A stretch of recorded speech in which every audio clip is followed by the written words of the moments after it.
But what's this say, I guess, about the two nations' ability to work together? And this is, in fact, a joint venture, whereby it, though that New Zealand Rugby does retain 7 of the 12 franchises. Just how do you see that makeup and what's been achieved here? Yeah, I guess in recent times there's been a lot of bad blood, hasn't there? Going back 12, 18 months. And I think there's been, a fair degree of change around the people who have handled that process as well. Brent Impey was one of the people that sparked, I guess, the major angst around the way in which New Zealand Rugby handled their change from, or their desire to change Super Rugby from South Africa and Argentina, and the expression of interest proposal that sparked a lot of outcry in terms of the Went down like a lead balloon over here. Fair to say, yeah.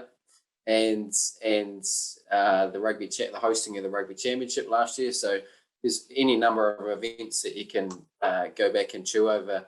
But look, I think New Zealand Rugby does realise that they need Australia. They need each other, and I think this is this competition is a reflection of that.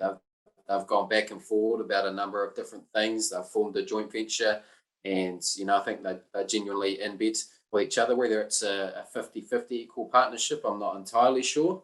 But I think they do have a shared vision for the game in this part of the world when it comes to Super Rugby in particular, that they need to create those development pathways, that they need to create those windows of opportunity for, as Christy mentioned, to bring Japan in the future. That's a real sort of cash cow, down the line, or, with the private equity sitting here, no doubt they're going to want to bring in a World Club Challenge. And I think that was one of the reasons behind the top 8 finals as well, creating that 3-week finals window further down the line. What that does do is it allows you to establish that window for a World Club Challenge down the line. So there's all sorts of things playing out behind closed doors, and there has been a lot of bad blood between New Zealand and Australia in recent times, but I think this competition is a bit of a stake in the ground that they do have a shared vision, particularly for Super Rugby.